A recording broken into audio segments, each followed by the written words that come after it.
Welcome to thunder of silence, जहां noise खत्म होता है और ट्रूथ स्ट्राइक करता है। ये चैनल तुम्हारा माइंड एंटरटेन करने के लिए नहीं है। ये तुम्हारा कंफर्ट तोड़ने, तुम्हारी इल्यूजन्स ब्रेक करने और सालों की कंडीशनिंग के नीचे छुपी इंटेलिजेंस को जगाने के लिए है। अगर तुम फेक मोटिवेशन, बोरोड बिलीव्स और सरफेस लेवल विजडम से थक चुके हो, तो तुम बिल्कुल सही जगह पर हो। यहाँ हम सक्सेस चेज नहीं करते, हम फ्रीडम अनकवर करते हैं। यहाँ हम पेन से भागते नहीं, हम उसे समझते हैं। यहाँ हम गुरुज फॉलो नहीं करते, हम खुद का लाइट बनते हैं। रुको, सुनो, साइलेंस को थंडर बनने दो। तुम कंफर्ट में जिंदा हो या सिर्फ सांस ले रहे हो? तुम स्ट्रांग बनना चाहते हो या स्ट्रांग दिखना चाहते हो? तुम अपनी किस्मत को गाली देते हो या अपनी डेली हैबिट्स को? सच बताओ, तुम थक गए हो लाइफ से या मेहनत से भाग रहे हो? तुम कह रहे हो मैं वीक हूं, पर सच ये है तुम वीक रहना चूज कर रहे हो। मैं यहां तुम्हें स्टोरी सुनाने नहीं आया हूं, मैं यहां तुम्हें जगाने आया हूं। और आज मैं तुम्हें एक ऐसे इंसान की कहानी सुनाऊंगा जो वीक पैदा हुआ, जिसे डॉक्टर्स ने बोला नॉर्मल लाइफ इम्पॉसिबल है, जिसे दुनिया ने वेस्ट समझा और जिसने खुद को इनविंसिबल बना दिया।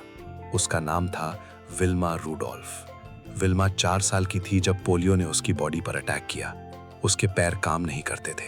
डॉक्टर ने बोला she will never walk again, never walk again. उसके पास ना पैसा था, ना फैसिलिटीज, ना मॉडर्न थेरेपी। सिर्फ एक चीज थी, एक माँ जो हार मानने से इनकार करती थी। रोज उसके पैर बंधे जाते थे, रोज पेन, रोज डिसअपॉइंटमेंट। स्कूल में बच्चे हंसते थे, टीचर्स को भी भरोसा नहीं था। सोसाइटी ने स्टैंप लगा दिया, डिसेबल्ड। पर विल्मा के घर में एक अलग ही लैंग्वेज बोली जाती थी। इम्पॉसिबल एक वर्ड नहीं था, एक चैलेंज था।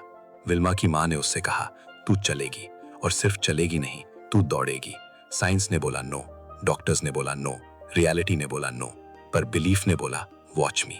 यही होता है प्लेसिबो इफेक्ट। जब दिमाग कुछ मान लेता है तो बॉडी उस रियलिटी के पीछे भागने लगती है। विल्मा का बॉडी ब्रोकन था, पर उसका बिलीफ सिस्टम अनब्रोकन था। डॉक्टर जो डिस्पेंजा कहता है your personality creates your personal reality. अगर तुम अपने आप को वीक सोचते हो, तुम्हारा दिमाग वीक रियलिटी बनाता है। मैक्सवेल मॉल्ट्स ने बताया तुम्हारा सबकॉन्शियस एक मिसाइल सिस्टम है। तुम जो इमेज फीड करते हो वो वही टारगेट हिट करता है। नॉर्मन डॉयज ने प्रूफ किया ब्रेन रीवायर्स इटसेल्फ। न्यूरोप्लास्टिसिटी का मतलब है तुम पास नहीं हो, तुम ट्रेनेबल हो। विल्मा ने अपने दिमाग में एक इमेज फिक्स कर ली, मैं दौड़ूंगी, मैं जीतूंगी। हर दिन उसने प्रैक्टिस की, पेन के साथ, ब्रेस के साथ, लोगों के तानों के साथ। गिरती थी, रोती थी, पर रुकती नहीं थी। एक कदम, फिर दूसरा, फिर तीसरा। उसके पैर के मसल्स चलते थे, उसकी ईगो क्रश होती थी, उसकी होप बार बार टेस्ट होती थी, पर उसने एक चीज रोज की, she showed up. Seth Godin कहता है हर सक्सेस के पहले एक जगह होती है जहां लोग क्विट कर देते हैं। उस जगह को कहते हैं द डिप। विल्मा उस डिप में घुस चुकी थी। स्कूल रेस में लास्ट आई, कोचेस ने इग्नोर किया, टीममेट्स ने डाउट किया। यहीं पर 99% लोग बोलते हैं बस मेरे बस का नहीं, पर विल्मा ने बोला अभी बस शुरू हुआ है। ओलंपिक्स के ट्रायल से पहले उसके एंकल में इंजरी हो गई। डॉक्टर ने कहा तुम रेस के लिए रेडी नहीं हो। पर यहीं पर अप्लाई होता है डेविड गॉगिन्स का 40% रूल।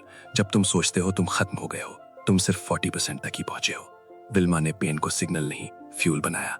1960 रोम ओलंपिक्स, वर्ल्ड के best runners, lights, crowd, silence, gun shot, race शुरू। उसके पैर जमीन को छूते हैं कॉन्फिडेंटली। हर स्टेप में ईयर्स का पेन, हर स्ट्राइड में ईयर्स का डिसिप्लिन। फिनिश लाइन के पास विल्मा आगे है, गोल्ड मेडल, एक नहीं 3। जो लड़की कभी चल नहीं सकती थी, वो दुनिया की फास्टेस्ट वुमन बन गई। Born weak, build invincible. अब सुनो, ये सिर्फ उसकी कहानी नहीं, ये तुम्हारी ब्लूप्रिंट है। Step 1, identity shift, James clear. तुम जो करते हो वो तुम्हारी आइडेंटिटी से आता है।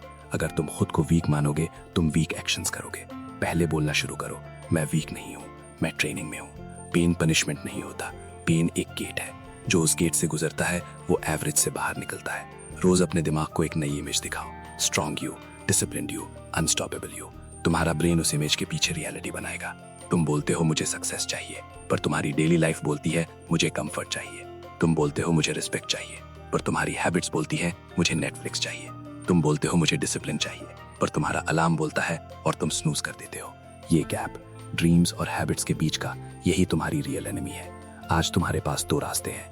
रास्ता 1, comfort, excuses, victim mindset, slow death of potential. रास्ता 2, pain, discipline, responsibility, rebirth of power. तुम वीक पैदा हुए थे, पर वीक रहना चॉइस है। तुम ब्रोकन हो, पर ब्रोकन रहना डिसीजन है। तुम टायर्ड हो, पर टायर्ड रहना हैबिट है। तुम अनस्टॉपेबल बन सकते हो, पर उसके लिए तुम्हें अपना पुराना वर्जन मारना पड़ेगा। अगर तुम रेडी हो कंफर्ट को छोड़कर पावर चूज करने के लिए, कमेंट्स में लिखो I will pay the price.